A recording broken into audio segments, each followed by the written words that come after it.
We're back with another episode of Just in Our Minds. Once again, thanks everybody for listening. I'm here with Lacey and Nathan Byrd.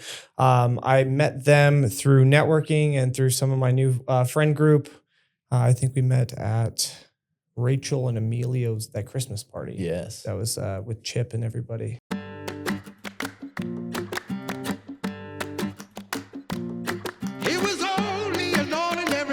So today we're going to kind of go into what got them started with entrepreneurship and what some of the options that they have going on right now for, what would you call that? Would you call it a business acquisitions? Business acquisition. Strategy. Well, I meant also you guys have something, the relationship. We do have retreat up in Alaska. We're excited about as well. We'll dive into that. Awesome. But yeah, so some of the things I'd like to start with is where'd you guys meet and how'd you guys meet up in general? Meet each other? Yeah, I'll start with this. So, I was Which version do you want? Well, I was in high school. I was up in Alaska, and then I ended up getting a scholarship to play basketball in college down in Vancouver, Washington, and then was going to school for a little while.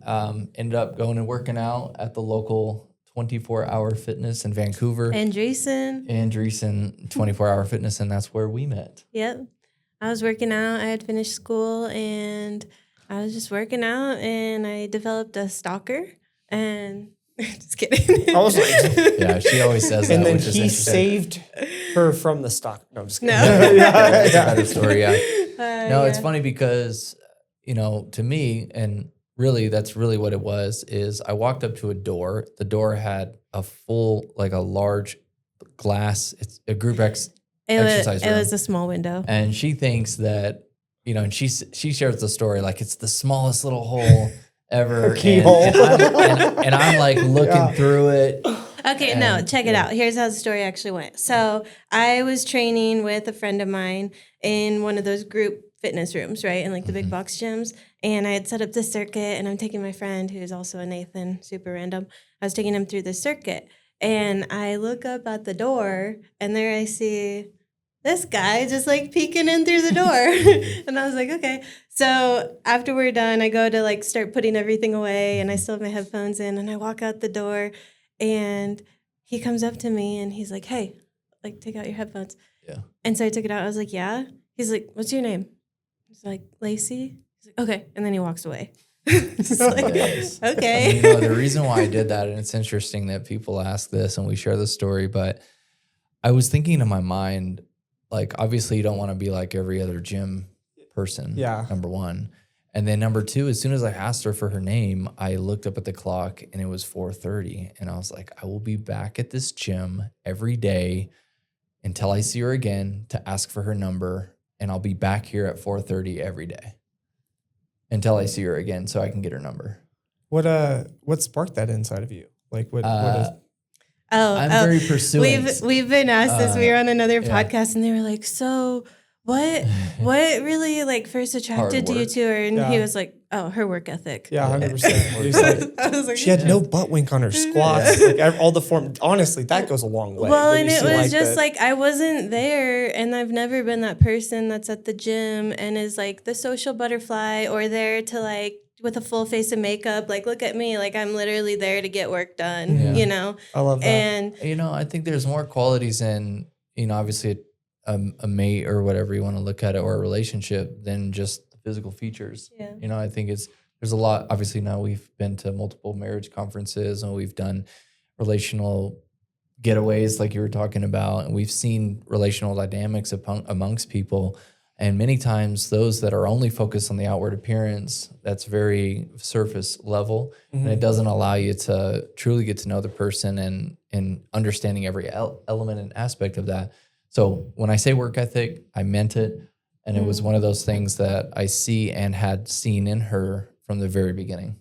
It honestly, because you both have a coach's background too, so you have an eye for something like that. Yep. And then that's something that I will point out with people or women, men, or whoever, is you see how much effort they put into the way they move, and that translates to a different, you see people doing reps and things like that, but somebody actually puts the work in, you can see it.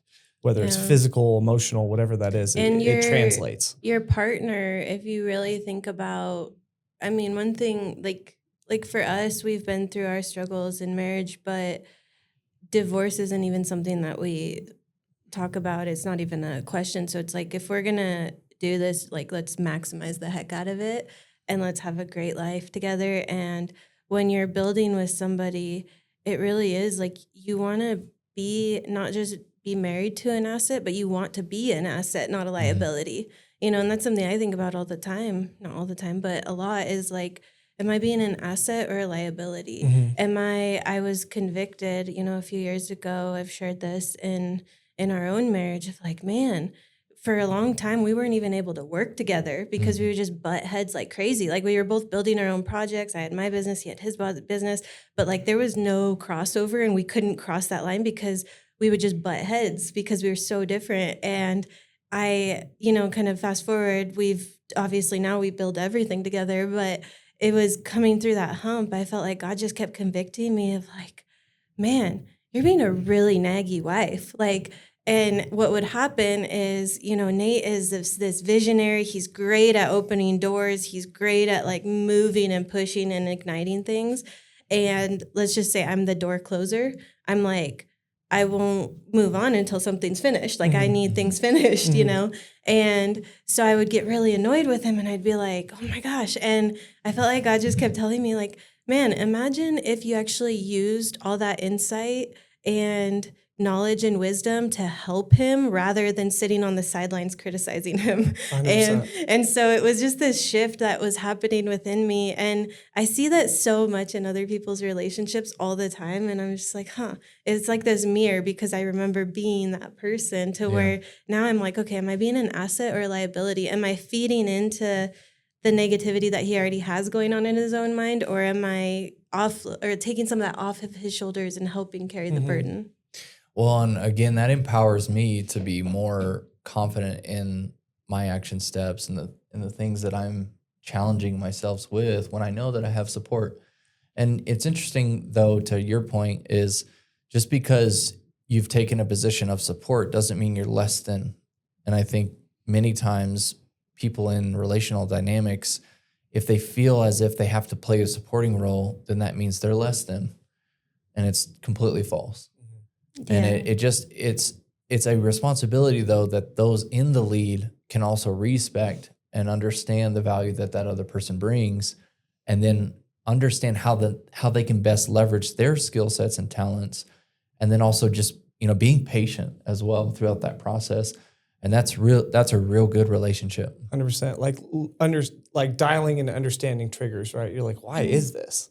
You know, and then unfortunately, I feel like a lot of relationships turn into more of like a sibling rivalry, you know, and they're always trying to like one up each other or like get each other back or whatever. But it sounds like you guys have maybe been, not saying that was necessarily a relationship. We went through that. But you were able to get, like you said, get through the hump or get past those cycles or break the cycles. I mean, when you realize that you're not the enemy to each other, and then you are fighting you shoulder to shoulder, face to face, you know, and you're fighting shoulder to shoulder against the common enemy, against the common goal, whatever you guys have established. And if you haven't established that goal or that joint vision, then you must do so. Because you're going to live a difficult life if you don't have that vision that is common. Like continually, we are revisiting our vision. We like to get out. We like to go camping. We like to just, you know, we just got off a long road trip. And we're constantly reinvesting in that time to see a new vision. Yeah. Because with business, it's the same thing. The markets are changing. We're always looking at there's all sorts of things that are changing constantly. And if we don't do that within our relationship in our marriage, then, you know, we'll just be in the past. We've got to shed that skin and then look at, you know, what is new. Yeah. Since we're already on the subject, what do you think? I mean, apparently it's probably like a multi-dimensional layered plethora of things, but what would you say are probably like some of the top 5 or top 4 pillars that helped you all out in your marriage? Or just the transition through the relationship? So I think number 1, and this is not something that I would recommend at all, but I think we had to come to our rock bottom. Like we were separated for almost a year and a half, and we actually turned in divorce papers, missed the signature, oops.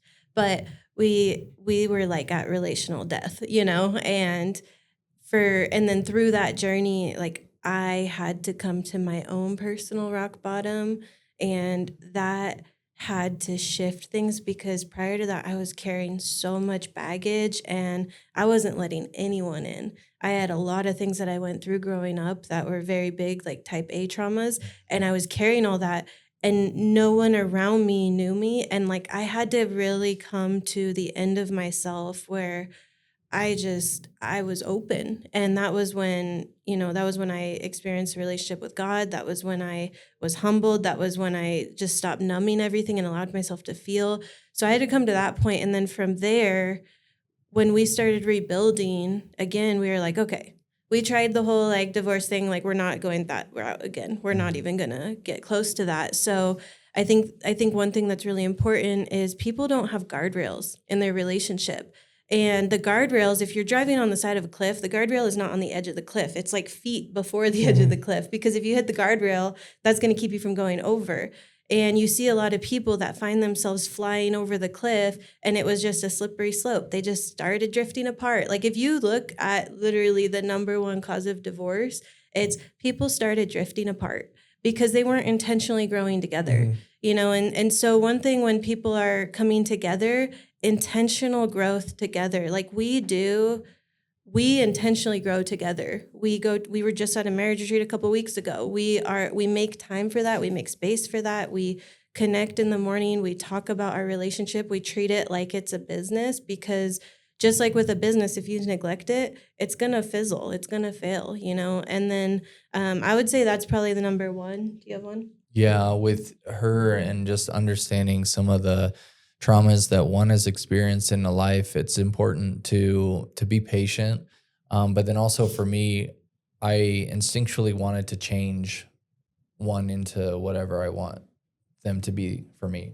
Like, and I'm sure anyone out there with any relationship has done that before. You want to sway their opinions to whatever you're like, because that's just a natural thing. You're like, oh, do you want to do what I do? It's like, okay, great. And not understanding what they went through in their life, or how they see the world. And that's been a big thing, is seeking to understand how the other sees the world and sees the situations, because you could be going through the same thing with somebody and they're having a completely different experience. Yep.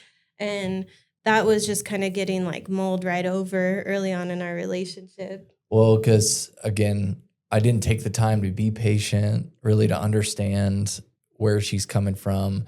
And then the more that we've endured the traumatic experiences that we've been through, but also just the overall relationship in life, you start to respect, you start to understand, you start to, be slow to anger, slow to speak. And I mean, those are things that are extremely important in a relationship, because, obviously people's tempers, or it's not necessarily anger that just like outbursts. It's those things that will dictate the circumstance, but also if you have an understanding of the past, it's really helpful. Yeah. So going on that one, let's say for number 3, this was huge for me and for us. And obviously I'm going down the route of literally getting my doctorate in psychology. So I understand and like have the language for a lot of this.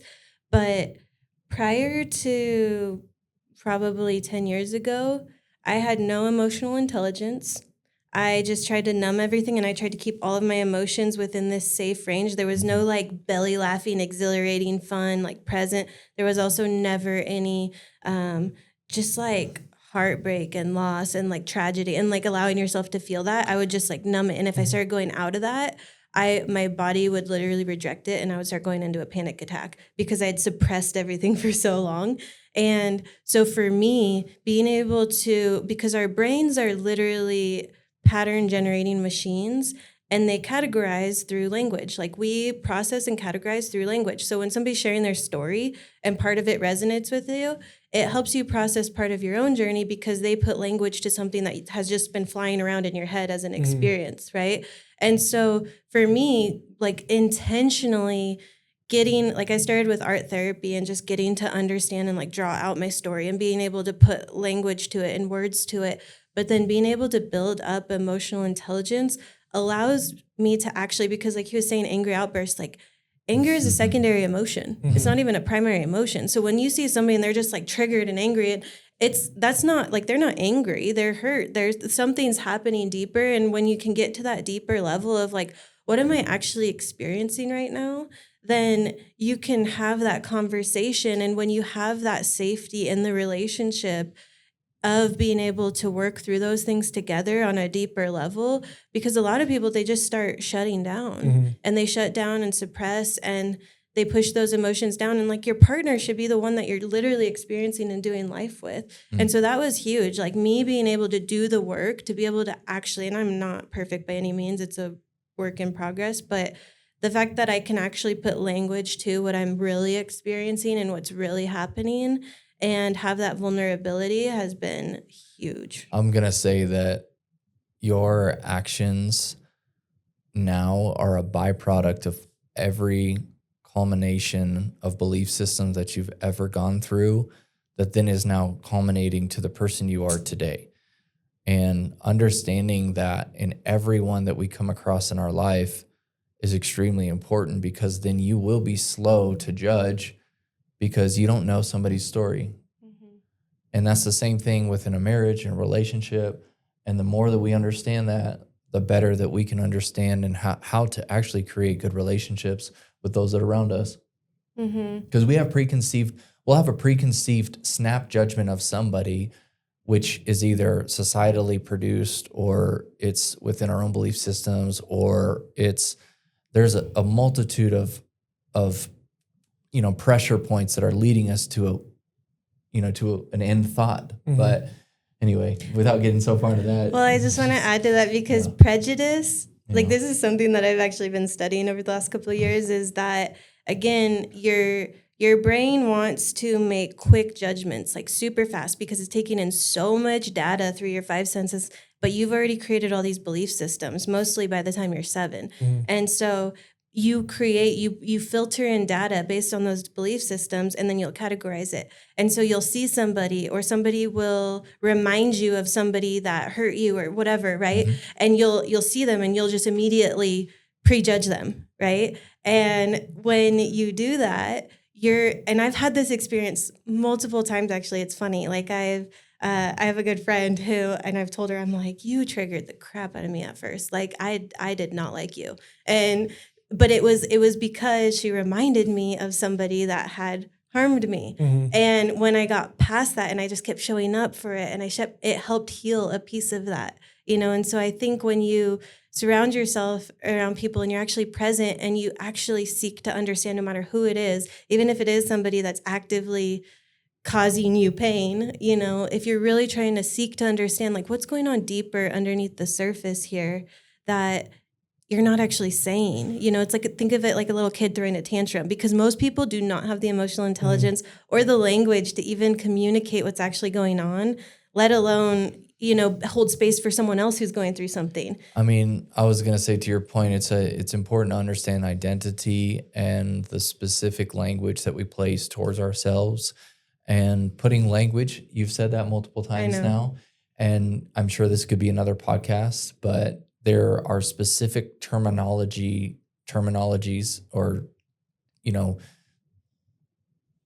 don't know how to say it, but there's certain things that you'll take, like I am this, Identity statements. and identity statements, and they're all over the place. And it's just a matter of if you address those, and if you do not address those, then again, you're going to continually live in the old cycle of habit that you've created. We're habitual creatures, right? Yep. Which can be good, but it can also be bad. It's the external, internal environment of an individual, usually when people are wound up tight, they're probably hypercritical of themselves. So then that projects outward, and everything else can't be perfect because they don't feel perfect inside. Can I say one more thing on the it. marriage, just to kind of sum it up?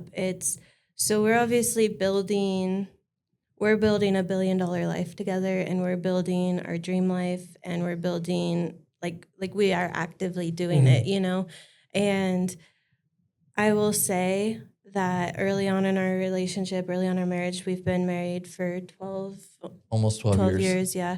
And, throughout that journey, I will say where we're at now, and I look around and see, and just even having conversations with so many people, and it's like so many people are portraying one thing and the reality is completely opposite. And I will say that that's probably like one of the top 3 things that I'm most grateful for in our life right now is that we are building out of a place of wholeness and abundance. We're not building to seek approval. We're not like, once we get here, then we'll be happy. Then we can put effort into other areas of our life. It's no, we're building in that overflow right now. And it's a game changer. Like people, and I've heard this so many times, people will say like, you know, oh, if I could go back, like, man, I wish I would have spent more time with my kids. I wish I would have spent more time with my spouse. I wish I would have like poured in. Like so many people have lost their friendships along the way to quote unquote success.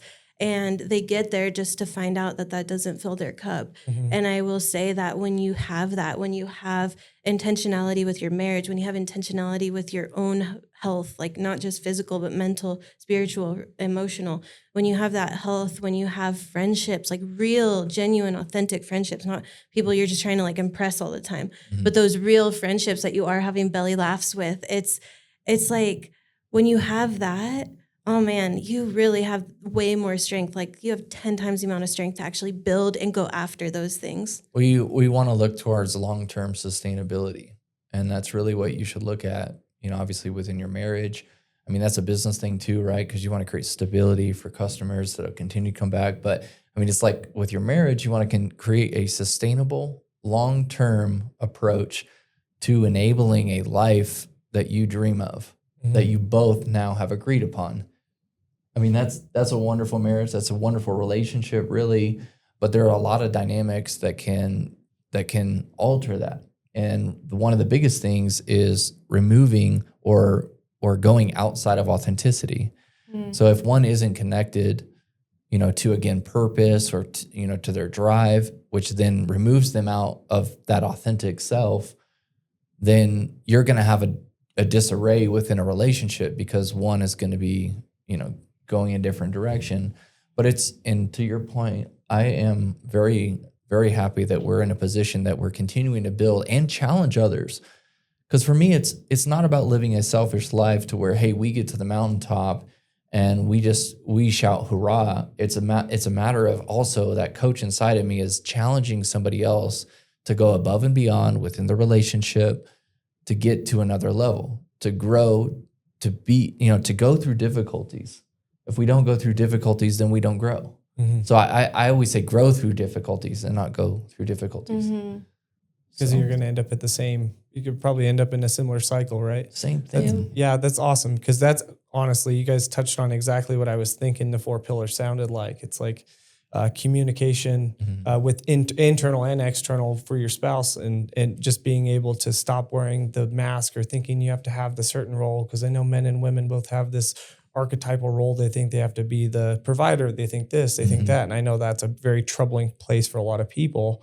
And then the communication to be able to talk it out, it falls off when you think you're always wearing you don't realize unintentionally you're wearing this mask and then you're not your authentic self with yourself, and then you have a different personality with your friends compared to your spouse. And I think that's something that a lot of people I will add to that though, because like you talk about the roles of the archetypal roles.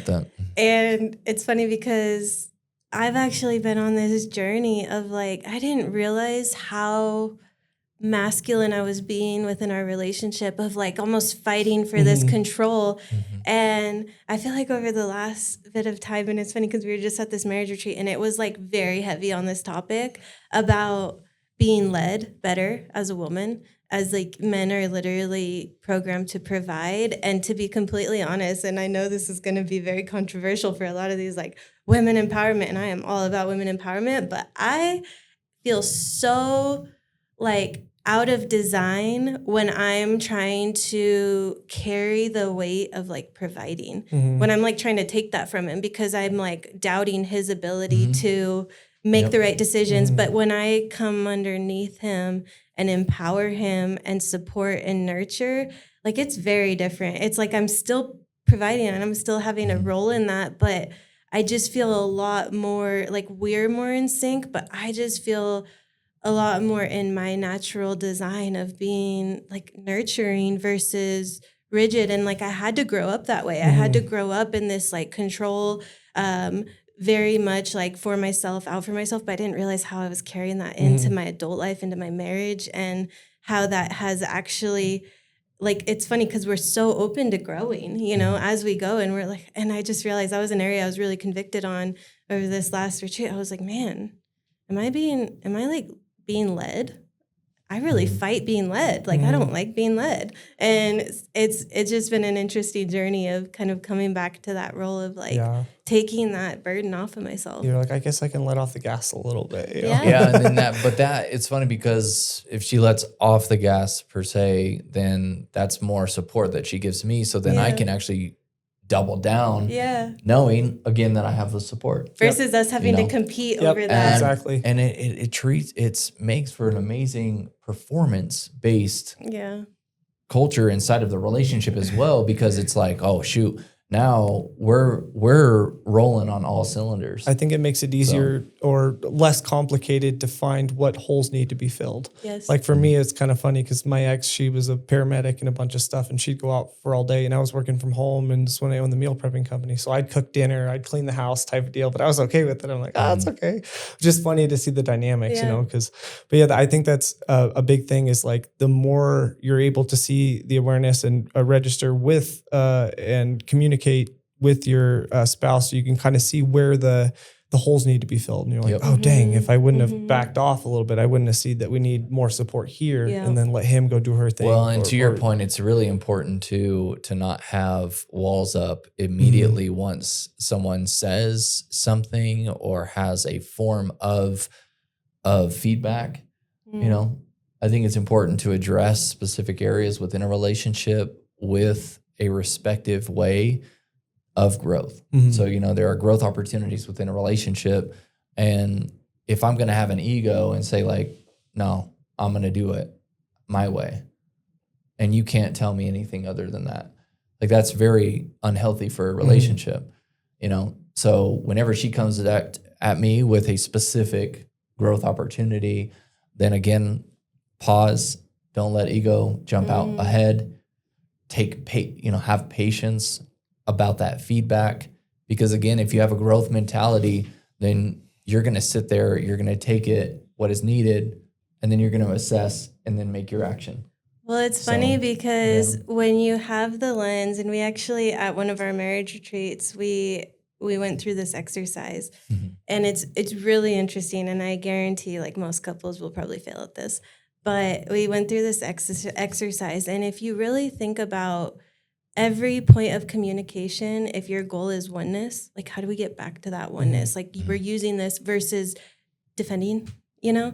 And so this exercise, we had these couple, you know, two people standing, facing each other, like 2 feet apart or so. And one of them, the wife, she was instructed to just kind of say, you know, what are some things that are actually bothering you right now within the relationship that you're going through? And so she said what they were. And then the husband was instructed, now respond to her. And then she was told, if his response makes you feel closer to him, take a step forward. If his response makes you feel further than him, take a step back. So she says, you know, and her example was, you know, I really feel like I'm third in priority in your life behind business, sports, and then me. Like, I feel like I'm the third priority. And if you have time after those 2 things, you know, and he immediately goes into defending his position, and she just starts walking backwards. And he's like, what am I saying wrong? What am I doing? Like, what's going on? And so kind of coming back, like what really brought them together was she wanted to feel heard and validated and seen, and then he can explain his side. But when and this happens so often, and not just romantic relationships, but in all relationships, people go immediately into defense mode. And then what does that do? It creates this massive wall between the 2 people, and it shuts them down. And then now it's just people reacting off of each other. And so good. And Nate is like, I always call him, he's like a fire extinguisher. He'll like diffuse in the entire time we've been together, he's raised his voice 1 time. It was a pretty intense situation. Yeah. He found out I had an affair. but that was a long time ago. But it was like one time in our entire relationship, and every like just the way that he communicates is like he does not let his mouth just start flapping. Like I've learned a lot from him. I'm still learning, but I know it's always hard. You're like I love you too. Yeah, the methodical kind of prowess. But it really does. It's like when you are slow to speak and slow to anger and slow to defend, like you can actually hold space for the other person to really like get to what they're trying to say, because most people come hot and heavy because they're expecting the other person to react. So they're already like ramped up. And I know that was the case for me. Like I used to come off so strong because I was just like ready for a fight. Yep. I get that 100%. And then I was like, it kept not coming, and that would actually make me even more mad sometimes. I'm like, are you even listening to me? Because I didn't know how to communicate. Yeah. And again, to that point is just understanding, programs. Yeah. We're computers. We're 100%. programmed. Yep. I mean, we're not computers yet. Okay. Yeah. But you get what I'm saying. So it's just understanding that, understanding how to put language to all of what we've experienced. And again, just being patient. It really is true. So I will say though, I think it's good that, with couples or people like yourself, you have the fire and the water. Oh yeah. And I think you need both. Yeah. Because you both have different skill sets and you need somebody that's a little. I mean, marriage and also relationships in general can either be hell on earth or it can be heaven on earth, really. I mean, it can be a wonderful time because you're going to create the diamond through the pressure. And it's just a matter of how you receive pressure, how you give pressure. That's what I was saying, being receptive and not having those walls up, but also as the receiver and also the giver of feedback, it's our responsibility to understand how to communicate. Yeah. So because anyway, it's really only a disservice to yourself if you're living in victim mode your whole life, 100%. like you're really only, it was funny because we were just talking about that the other day, and we were talking about, I don't even remember, we were talking about like a lot of people we know are going through just like chaos in their lives and in their relationships. And it's like, I'm just so glad that you've really taken the time to like take ownership of your triggers and of your, because it really does. It's like for me to just, I was a total Tasmanian devil. I was just like destruction all around me because that's what was going on inside of me. And I just like lived in this narrative of like, this is what all, and I'm like, man, the life I'm building now and where I'm going of just like this, like it's way brighter. Why would anybody ever want to just like stay in that and not grow? Yeah. Well, you have to grow in order to achieve goals that you have set. Like you have to grow. There's no question about it. Like if you want to achieve greatness in life, you have to challenge yourself over and over and over again. Like every champion that's ever, sports, anyways, we're talking about longevity in relationships and longevity in life, and then living a life of abundance within your relationship. It's important just to note that, I don't know. There's a lot there. Yeah. The trials and tribulations throughout, whether it's business, life, personal development, like you need that. That's how you build strength. You need some sort of friction. Yeah. And like the growth from it, because even like professionally, if you really want to build something great, you have to go through so much rejection. That's another topic. And I literally used to like my core wound was abandonment. And my core need was approval and acceptance. And so I lived my life people pleasing and creating this narrative and being a chameleon so that people, like everybody, like I didn't want anybody to not like me or not, and that's a quick way to get nowhere. And when you really start planting your flag and you really start building something and going after something, and like, because if you believe in nothing, you'll fall for everything, right? 100%. And if you're like, no, this is what I believe, and that you start really honing in, because you look around, especially at our generation, you have so many people that have no idea what the heck they believe. because they've been just like performing for so long for so many people, and they don't even know where to start with that. And when you get so convicted and you take that time to get so convicted on who you are, what you believe, what your strengths are, what your values are, what is really actually important to you without the noise, without all the rest, then you can actually start building and going after those. But with that comes so much rejection. It comes so much discomfort. And so you have no choice, and you will continue to snap right back to your safety zone if you can't learn the skills to overcome that and move through that and know that that's something we talk about all the time. It's like, you know that probably 90% of the conversations you have are going to be a no. And you got to just go through those because you're looking for that one. We just set up a 15-city tour across the nation, that within a month and a half. It was crazy. Yeah, we can go right. I was going to say, into it. We can go into it. Like, first, let me ask, we'll circle back around to that. Like, how long have both of y'all wanted to be entrepreneurs, and when did that start for each one of you? Oh, for me personally, I've always wanted to be ever since second grade. I wanted to be a businessman. He carried his briefcase to school. Yeah, I would dress up. He actually did. Lunchbox. He literally I love did. that. No, I and a suit. No, I believe you. Had a suit. Went to school, dressed up as a kid, always wanted to dress nice. I was always curious when my grandfather would like go through the ledgers and stuff when he was doing financing on all of like our tractors and all the land and all the houses and stuff. I'd always want to learn, and just almost feel as if I was his helper, as a kid. I can remember that. And, and then I started going to auctions as a young kid with my grandfather. And I just started seeing that, there's like value being exchanged with these people. What is this? What is this? The guy just like sold from stage and then we bought, So it was just an interesting dynamic there. And I'm really young at that time. And I'm thinking to myself, I'm going to be an auctioneer when I grow up.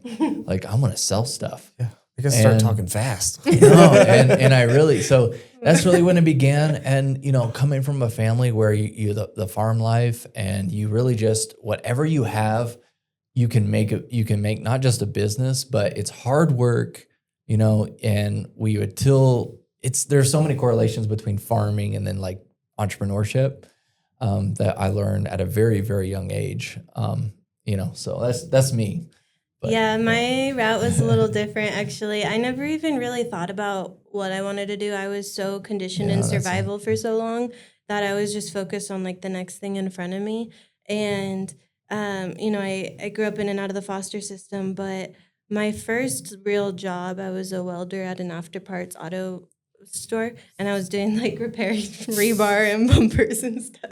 That was actually right before we met, and I started getting like so much soot in my lungs. It was horrible. Yeah. It was so unhealthy. And then the radiation, because I was a welder too from a pretty young age, from like 15. Yeah, and that like you have to wear the sleeves and everything, and then overhead welding and yeah, it was so bad. And so I built my way up in this business to an office job. Yay me. Yeah. I was really That's crushing when I met her. I was like, what are you doing? And I was just like in this transition point of life, and I was so shy. I was like, and I had no confidence. And so me hiding behind a mask all day or behind a desk was like, does that what help build you the fitness too? You had to be strong in some way? I grew up on a ranch, and so I was bucking hay and hauling trees since I was like 7, I don't know, like very Walking young. uphill both ways, dragging Christmas trees. He's like, she was climbing uphill both ways with the Christmas tree strapped to her head. Yeah, pretty much. But I was literally like bucking hay, playing sports. Like I grew up on a ranch as well, and so I like all I knew was hard work, and I loved it. But kind of going into like adult life, I just kind of like was going down that route of like small town, hard work, blue collar, me. I don't know. Very hands on. Very, yeah. And so it went from there, and I met Nate, and he started challenging me actually, and I ended up quitting that job, and I went to go sell cars.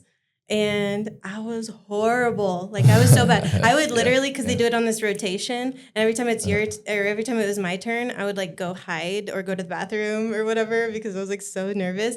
And there was kind of some situations that happened there where I was being sexually harassed. Like it's a very toxic environment, like car sales, especially where I was at. It's just these like dirty middle-aged men that were just, anyways. But I ended up like something just rubbed me the wrong way. But the boss that had told me, he was like, "Why don't you just come to work in a bikini and just start washing the cars and let us sell them?" And that was my boss that said that to me. Anyways, he got fired, but not just for that, he was like sleeping in the cars, like just like a bad guy. Yeah, just a bad guy. Yeah. Moving on. But moving on, like I had a manager that kind of took me underneath his wing, and I ended up in the next 6 months, I became number one. She was number one. I started crushing it. Yeah. And I would like take selfies with all the people and like go out on these coffee runs with them. Anyways, it was just, and I learned so much from that experience, but I also knew that wasn't what I wanted to do. And it was funny because Nate got me into network marketing after that. That was like my first taste of entrepreneurship, I think, was like network marketing. And direct sales. Yeah. Like, Yeah. what was it? Visalis? I So don't know. so it's really interesting. So like, to your point, you know, you grew a lot through that, but I also grew too. And that was early on in our relationship where like I was highly ambitious of what is success. Well, that's what I'm going to achieve, you know, whatever it takes in order to be quote unquote successful. And what I've learned so much along this journey is there are so many elements to success, Right. you know, relationship success, money success, the long-term approach to building business success, authenticity within your own lifestyle, making sure that you still have your mind right when you're building. So there's mental health, right? So we're just in Justin's mind right now. And it's like, it's important to understand your mental health, you know, as well while you're building, because we literally could work all day, every day with what we're building right now. Like we have so much on the plate for the future too, that we want, and we both have agreed on. You know, we could work through the weekends. We could work like, you know, 8 to 12 at night, you know, it could not stop, but basically we've had to understand the balance between that. And then, but yeah, sorry to take it away from the car lot and whatnot. Well, it started, I mean, that's where it started, is like we got that first taste of entrepreneurship, I think, through that like network marketing. You know, those people come and they like has this big vision, and then it's like, anyways. I've been to plenty. Right. Yeah.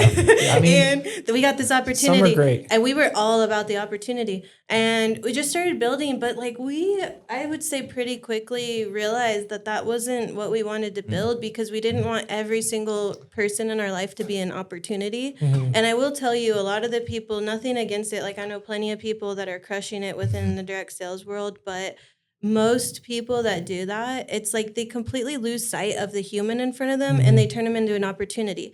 They don't care where you're at in life. They don't care. And we saw that happening to us. We would just see people, that they would be great at this. And it's like, there's no care for like, well, what are you building? What are your goals? Where are you going? And then secondly, you know, I started building we actually both became trainers at almost the same time. And we moved to Southern California and started building and kind of went different directions. Nate was like the resort trainer. I was like the athlete trainer, like, you know, and we just kind of like he was like working with all these really wealthy businessmen. So the real reason why I started training was to meet the millionaires, to be honest. Proximity. And then I was going to be Tony Robbins, because I was going to create these, you know, seminars in essence to help individuals level their lives up. And, you know, even had a few seminars already. I did it. And, you know, because for me, it was all about learning the business. Because, like, I even had, so there's so much behind the scenes before we moved to California, because when we first met in Portland, I was extremely entrepreneurial. Like, we developed this brand in Portland, Oregon. I helped this guy build this company called Black Key Marketing, which was all around digital real estate sales on like picture frames and stuff like that at the point of sale for all these businesses. So that was another extreme, like that fed my entrepreneurial, network creator, because you're both merging technology with networks that you can create. And I won't go too far into this one, but it fed me like crazy, because the ability to be able to aggregate thousands and thousands of people, on networks, and then also create deals. And that's really what we did. We built deals into these networks with all these people that we knew across the entire city.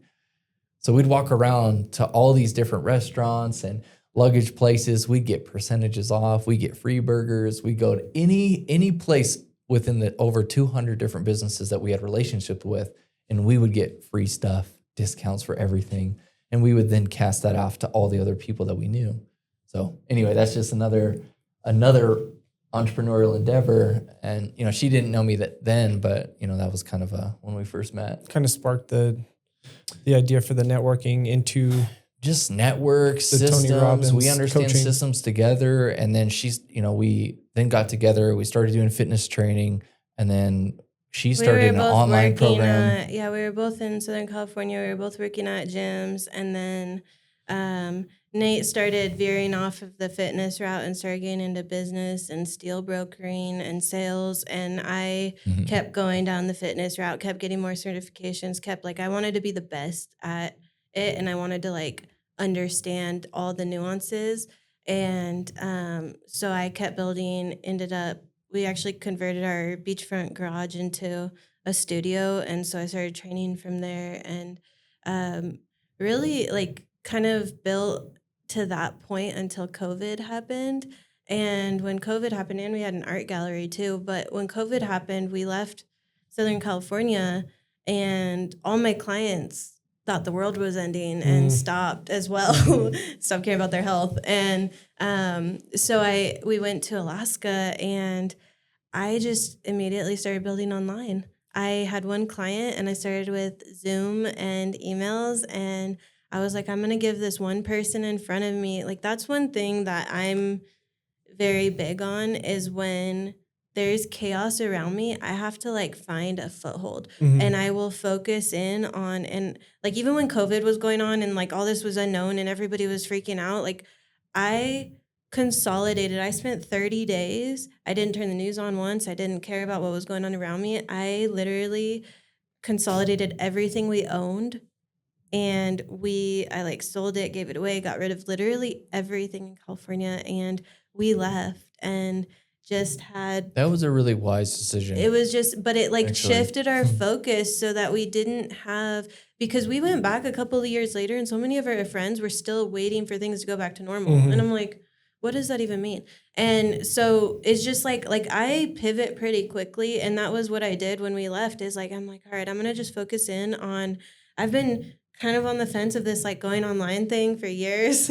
And so I just dove headfirst into it. Was it a hard transition for you to go from going online in person to online? No. For me, it was different. It was different because I was doing it the same way. And then it took off like a wildfire. Yeah.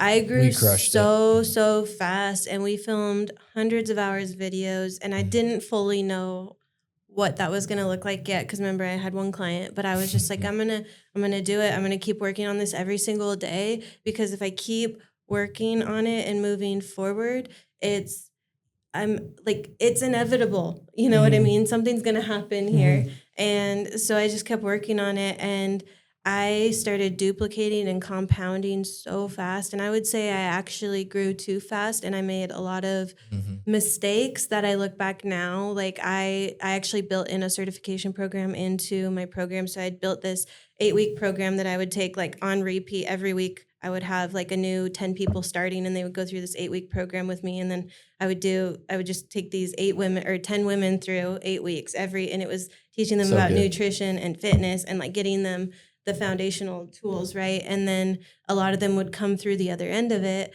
and they were like, I want to train. I want to make money from home too.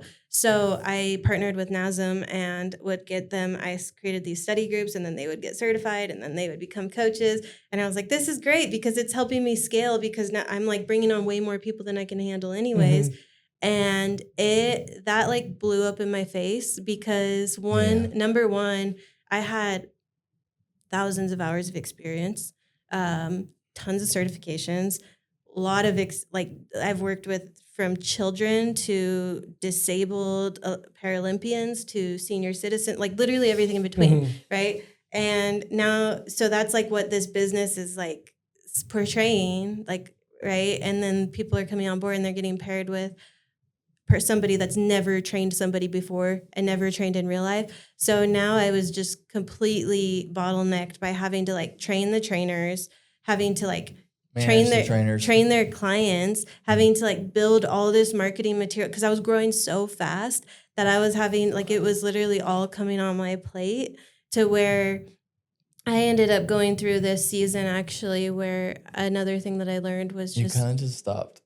Well, no, I stopped doing it that way because I had trainers that started like feeling too much ownership because I was over communicating the business, if that makes sense. Like they were all growing with me and I was just sharing everything and sharing milestones, way too much. And then there was just like greed that came into play and people wanted more than they were providing value for. And so that actually was a really big growth thing for me because that triggered me so much and it really like completely shut me down in my tracks because I was like, I didn't realize how much going back to when you're growing, when you're building, you have to take a lot of that.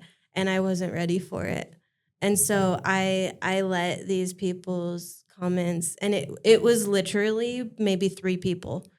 And we're talking hundreds of people that are having incredible experiences. And I let those 3 people eat away at my confidence, my productivity, and all of it. It's hard too when you're already in a stressful part in, you feel backed into a corner. Well, it sucked. I wanted to be there for her more at that time, but I was developing my own educational learning application. I had raised over $350,000 from an investor.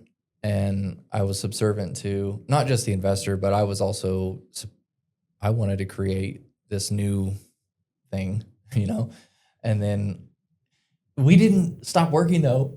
We shot all of our bill. Every single, I'd work all day and then I'd come home and then I edit all the videos and then it was a lot. Yeah. But and it was learning. I was going to say it was a learning experience because now you guys know when you guys need the break or how to you're right. support each other and figure how that to out. Properly scale. Yeah. I think understanding how to properly scale beyond yourself, because this is something I see a lot of others do that I know, and I can see, if somebody else was in, or if I was in that same position again, what I was trying to do was duplicate myself, which you can't do. You literally can't do. You have to deconstruct yourself and then outsource that. Pieces of what I'm doing. Yeah, level 1 coach. This is your job. Yes, right? Yep. And there's pieces that there's the designer, the virtual assistant. There's all these different roles that make up who I am. Yep. But I was trying to remove myself out of it duplicate myself, and it just caused a lot of friction. And it sounds like still giving a lot of yourself to them. It sounds like too much information. So much. I was giving everything. I was giving so much of myself. Yeah. But it helped me realize too, and that was a pivot before I went. So Nate went through a hostile takeover, which was, we went through a really challenging season. We went through this really big high. We were both crushing it. We were literally living the digital nomad life for a year. Yeah. We were doing good. Yeah, but it was almost like a seed of what we're experiencing now and building now with so much more wisdom, because it was we got to taste traveling the world and being able to make money online and being able to do it. I remember when we sold our first digital product. It was so cool. It was literally oh my gosh, somebody just paid us to we didn't even know them. We didn't even know them. Right, and we had put together this digital product and somebody bought it. And it was what? But then to compound and duplicate that. Yeah. And so that's been really cool. But everything that we're building now, I would say, is just this convergence of everything we've learned and experienced. But we really got the platinum package. We're all right, let's go through all the pitfalls, all the valleys.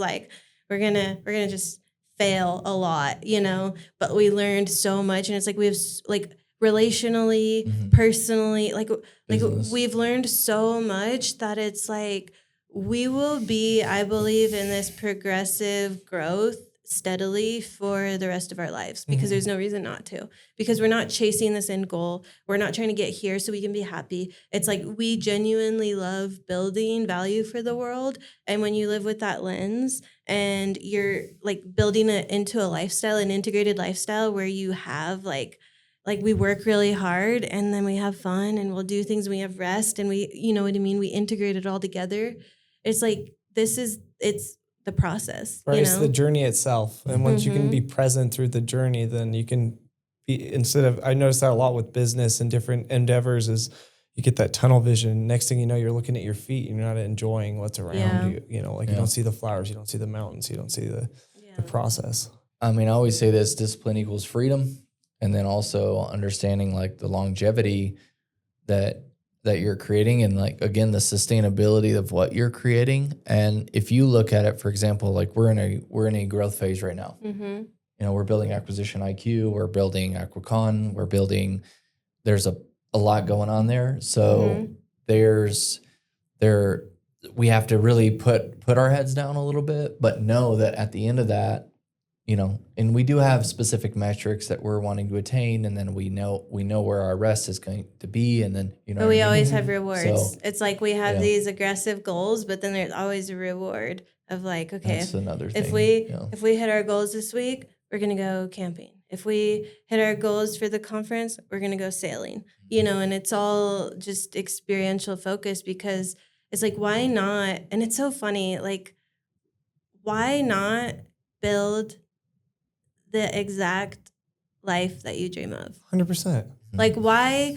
It takes the same amount of effort to think small as it does to think big. Like, and I've really been internalizing that a lot. Like, it takes the same amount of effort for me to be like, oh, I want that. Oh, actually, that's probably out of my budget. So, like, maybe this will be more realistic. And then it's like you're trying to justify what you're capable of rather than be like, no, that's what I want. So reverse engineer, what is that going to take? Yeah. Like, why not live exactly how you want to live with intention and purpose? And I will say, like, I hear a lot, like I've heard it a lot, like, oh, even from people I would never expect it from. Like, if I'll say, you know, like a big goal of mine is for us to have a catamaran over in the Mediterranean that we can live on for a couple of months out of the year and charter it out. And because my best friend lives over there now, and when we have kids, like I want to travel with them. I don't want to, like the white picket fence life literally makes my skin crawl. Right. That's never been for me. And so, like, I remember I was saying that to somebody that I like would imagine would be like, oh, that's cool. Like, it's like, oh, that's pretty ambitious. It's like, yeah. Yeah, just because you can't do right? it doesn't mean we can't. But isn't that wild? Like how, and you have to be so guarded against that because other people's little comments and their own limiting beliefs and their own little glass boxes that they live in will start to like deteriorate you. Your goals. Well, I mean, we were in San Diego the other day, and I know I just wanted to be respectful of your time, but we're in San Diego. We're walking on the beach, and I'm looking up at one of the buildings, and she's like, "Oh, we should get one of those condos, and then we can rent it out." And I was like, "No, why don't we buy the building?" Yeah, literally. No, 100%. And you're like, all right, okay, and she's yeah. like, wait, that does make sense. You're right. Yeah. Hold up. You know what I mean? So it's just a different thought process that we're wanting to step into here. Because neither of us grew up around that. We grew up around scarcity, around like, and this was a big thing too, is not letting money be your filter. Like, if you don't let your current circumstance or what you've seen in the past be your... But like we all do that, you know, we all do that. We like live and then you have to correct yourself because again, when you understand neuroscience and behavioral patterns and you understand that like your brain is literally wired to, you would rather go down a path that is making you miserable, but it's predictable than to go the other direction that's unknown. Like if you are going down this path and you're like, I hate this. Why do I keep doing this? Why do I keep doing this every single day? I keep going through this cycle. Why do I keep going through this? Like, your brain is literally wired to pull you down that current versus going the other direction where you resist because it's unknown. And so you have to build your nervous system, and you have to be so aware of your behavioral patterns and thought patterns. And then you have to be able to calibrate and regulate your nervous system so you can actually step into that and not because again, your nervous system will flare up. Your vagal nerves, they'll flare up if you start going into the unknown. And like, I remember the first time I ever spoke on stage, like, I was rejecting it so hard. Like, my leg was shaking. I was sweating to death. Like, I was like, literally, my body was a mess because my nervous system was rejecting it so much. Like, that's how I used to respond to vulnerability as well. Like, I would want to vomit. Like, I didn't want to be so open, you know? And so your nervous system will literally like try to get you back into, it's like that signal of like unknown. And it wants you to go back to what's known. And people will live their entire lives on that path that's laid out before them, generationally, like what they've seen, what they've experienced, right? And for me, I looked around, and everybody around me was going to prison, addicted to drugs, alcoholics, going through the same generational cycles. And I had to become very comfortable with being uncomfortable if I wanted my life to look any different, because I was going down that path. And I was like, no, I need to go a different direction. Like, I don't want to live like that. And I will not. I refuse to live a subpar life because of where I started out in life. I am not going to go down that road, and I'm not going to speak these things over myself. I'm going to go the other direction, and I'm going to live a more vibrant life than any of these normal people, you know, with normal circumstances. Like, and I'm not going to let, you know, being an orphan or being a foster kid or any of these things, like, I'm not going to let that dictate my future. And I'm not going to live anything less just because I had a shorter straw. You know? Amen to that. Yeah. And it's that regulation of the nervous system. It's understanding how the brain actually works so you can disrupt it, and you can start to go and build new neural pathways, new thought patterns, and new environments, right? That speak a different story. 100%. No, that's great. Well said. Now, okay, so entrepreneurial, apparently we're both certified badasses at this point. I think, did Breakfast Palooza start first? We actually have the tattoo. Yeah. On both sides it says one says badass. Okay, so who's who? No, just kidding. So some of the things that we really focused on when we moved to Salt Lake City, Utah, was one, how do we reunite with a community, and how do we develop strong relationships with people, because we had been distant from community for a little while during COVID. Well, when we lived in San Diego, we were like community people. You just got to fill the gap. Because I was about to. Then we left San Diego. See, this is a marriage. Went to Alaska, traveled for a year, and then we were like, okay, we need to go somewhere and plant roots, but we don't want to go back to Alaska. We don't want to go back to California. Thank you. So we decided, and it was through a lot of my promptings, honestly, to continue with events and creating experiences for people. I love community. I will never stop creating community. I will never stop empowering and impacting people in a positive way. That's my purpose. That's my mission in life. But obviously there's specific ways to do it that can make an impact, both for the economy that it surrounds, and then also that it can also be a philanthropic endeavor as well. So yes, Breakfast Palooza began first. And it was inspired by a few different elements. So like a Tony Robbins seminar mixed with The Great Gatsby, mixed with The Greatest Showman, and with Willy Wonka. So like those are some of our inspirations behind it. And like an entertainment, like life transformational experience with amazing food and performers, speakers, authors, all these things. And it's in essence this festival. So that was the creative aspect of, you know, producing an event. Through that, we have developed over and over and over again experience producing events, you know, creating relationships, you know, enabling breakthroughs with those that are coming to our experiences.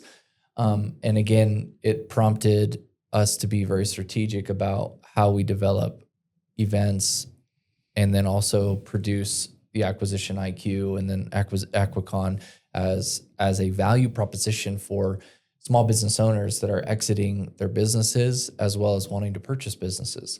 Because we serve the entrepreneur, but we also serve the investor who wants access to some of these kind of off-market deals that these businesses have. But it's all stemmed around economic development, relational development, and enabling us to be able to help an economy grow wherever we're at. Through collapsing time and increasing access. Mm-hmm. So when you, like, for example, at AquaCon, at our last one, when you're bringing these people together, you're bringing together people that are trying to sell their business, right? We're going through the largest wealth transfer in history right now.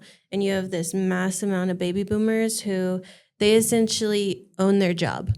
They never scaled bigger than themselves. Their systems didn't go beyond themselves. They are literally the operator in their job. And now they're coming to an age where life has happened. Priorities have changed. Health, maybe they're in their 60s now. And they're needing and looking at, okay, I need to figure out a succession plan. Their kids don't want to take over their business. And they're coming to this place. And you have a ton of people that are going through this right now. And then you have millennials who maybe have a good paying job and they're like, I want to get into entrepreneurship through acquisition rather than bootstrapping and starting something from zero. Because let's be honest, that is not for everyone. Mm-hmm. Like most people can't do it. And they'll just stay in the cycle. They'll just stay in the cycle of starting over and then quitting, starting over and quitting.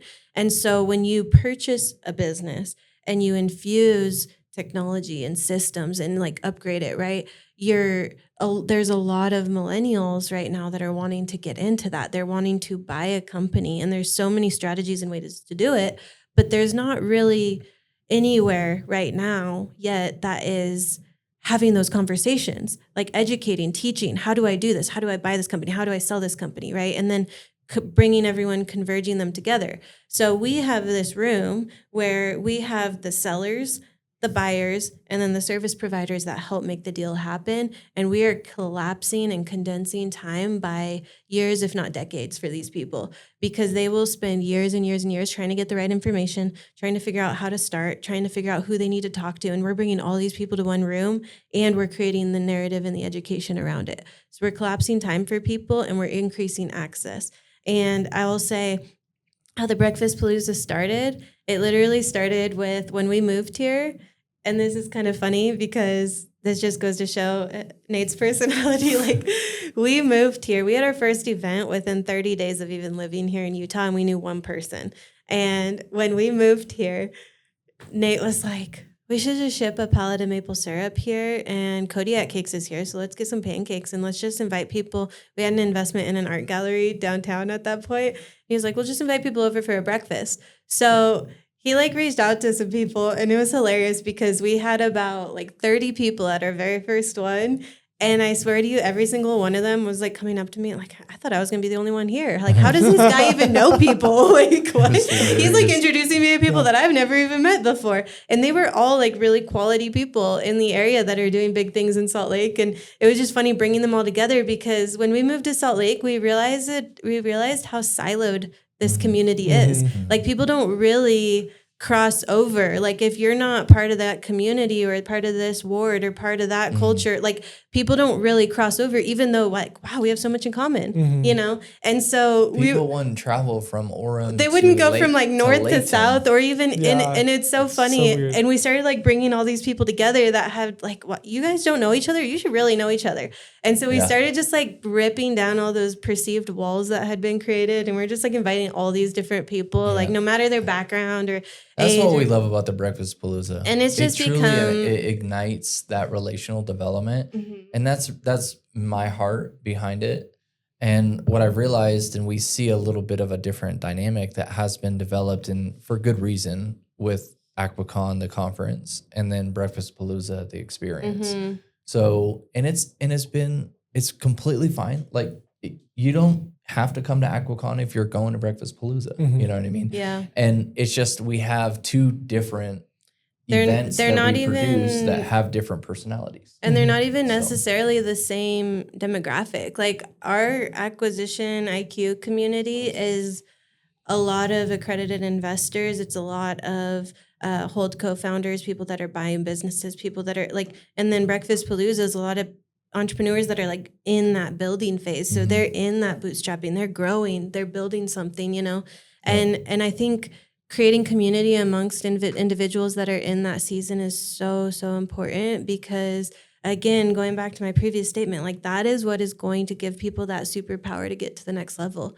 Like when you can actually have authentic community and be like, oh my gosh, I don't need a posture here. Like you will never see people at our events like outside taking pictures in front of their cars.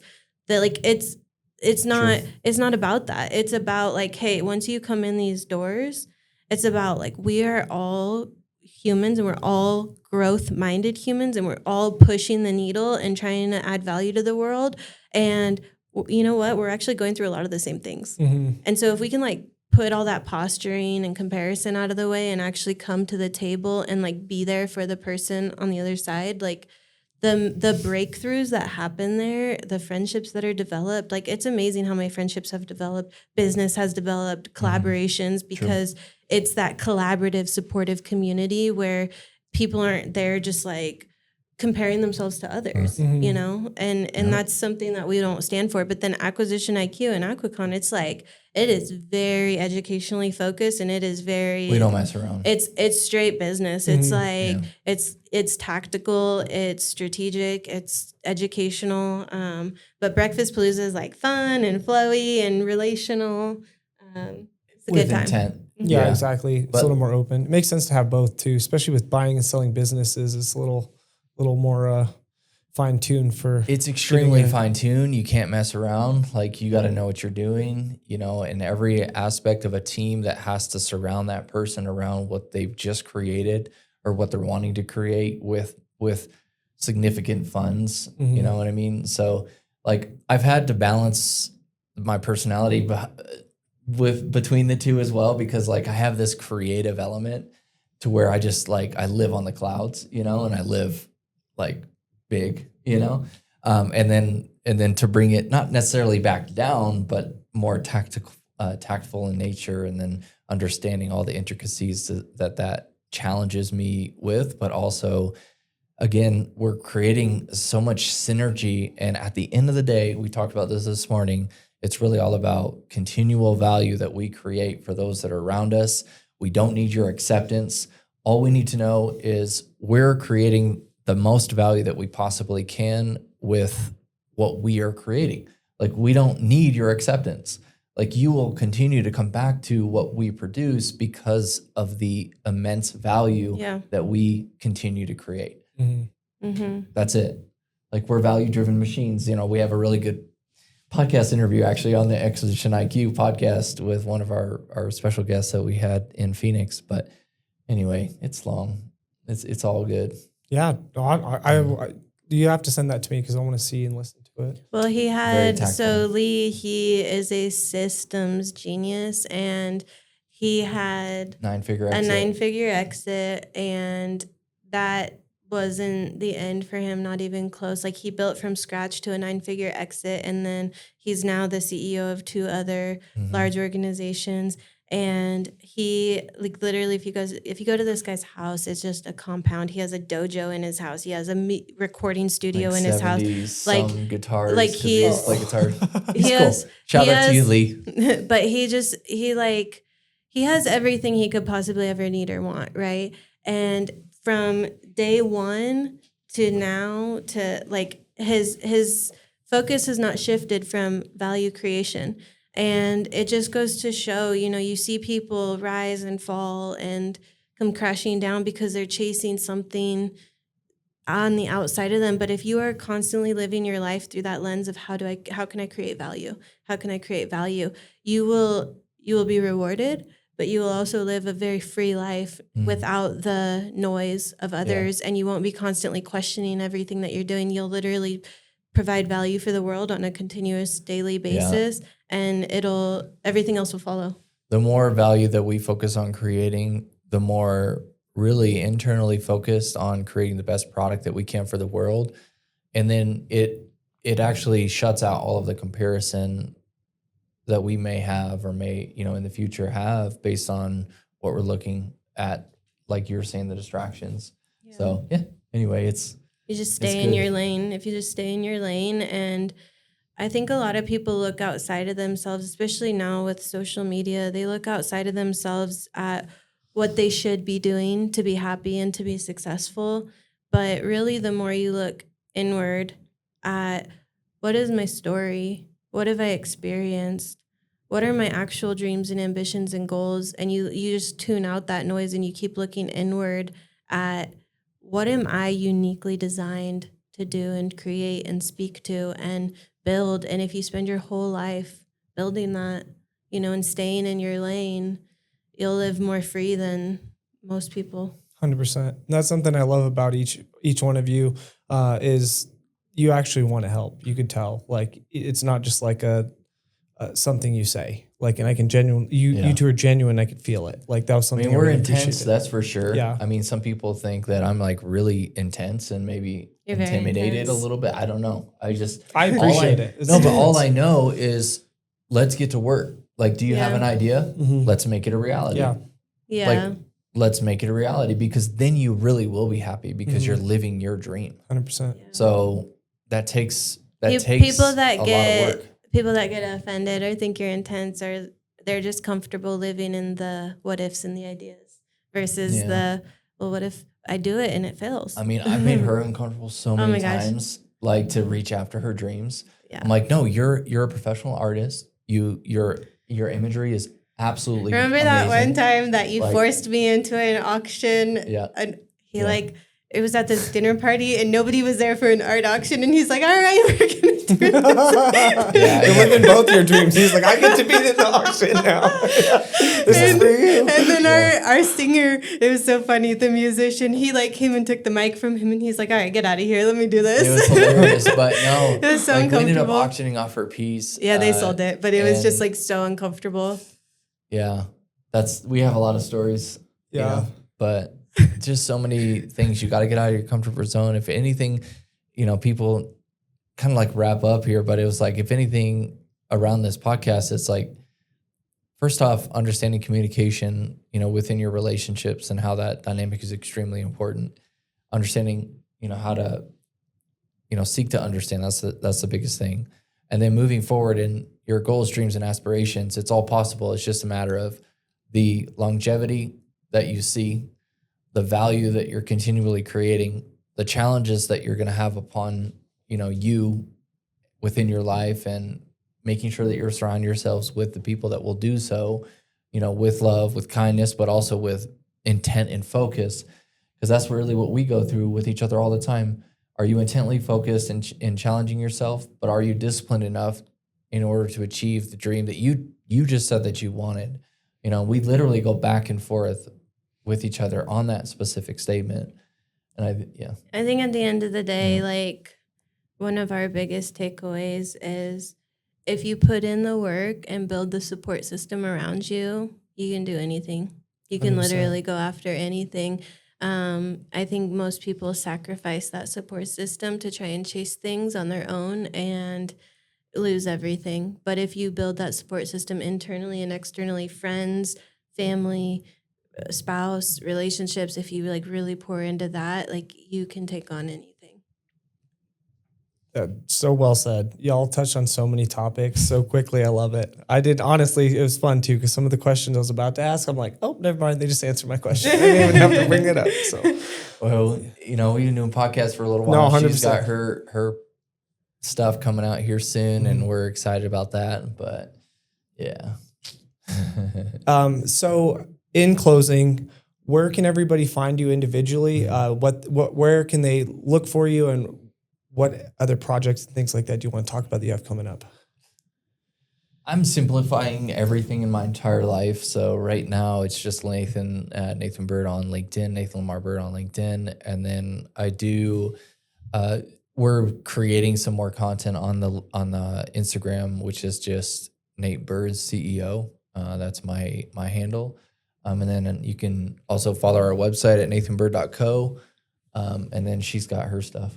Yeah, mine's just don't message me on LinkedIn. I will find it months later. But Lacey Mystery Bird on Instagram is probably the best starting point. And then from there, we have different pages for our different projects. Yeah. Awesome. What pages for some of the projects? Like, how can they find Breakfast Palooza and how can they find Yeah, so how we acquisition? do it is I just structure it right off of like nathanbyrd.co, and then off of that personal branding website, it goes into all of our endeavors.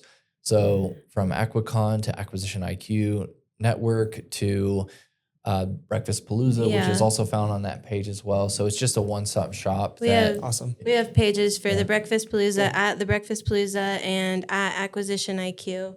Oh, and then recently we just added some of so it's called the Top of the World Mastermind Experience. And that's just for 24 entrepreneurs that are wanting to come up to Alaska and experience Alaska with us, go through our breakout. The Arctic for New Year's. Yeah, we'll go through breakouts, Snowmobiling. breakthrough sessions. We'll do hot tub It's hot springs. So we booked out the resort at Chino Hot Springs over New Year's. And we have snowmobiling, Northern Lights, hot springs, of course, more recovery like massage and stuff. But it's very high adventure, and it's with other growth-minded entrepreneurs that are building and want to build an epic life. But it's setting 10x goals for 2026 with the accountability to actually do those. That sounds fun. Northern Lights are on my bucket list, so I'm going to have to look into that a little deeper. I finally saw them for the very first time last year. And it is breathtaking. It is absolutely insane. I will say that. The Aurora Borealis. Right? Yeah. Mm-hmm. Awesome. So. Well, thank y'all for coming on. Yeah, Just as much as you appreciate my time, I really appreciate you taking some time out of your day to come speak with our guests, and hopefully we can get some more people your direction as well. And like I said, these are two amazing people, very genuine. And thank you everybody for listening.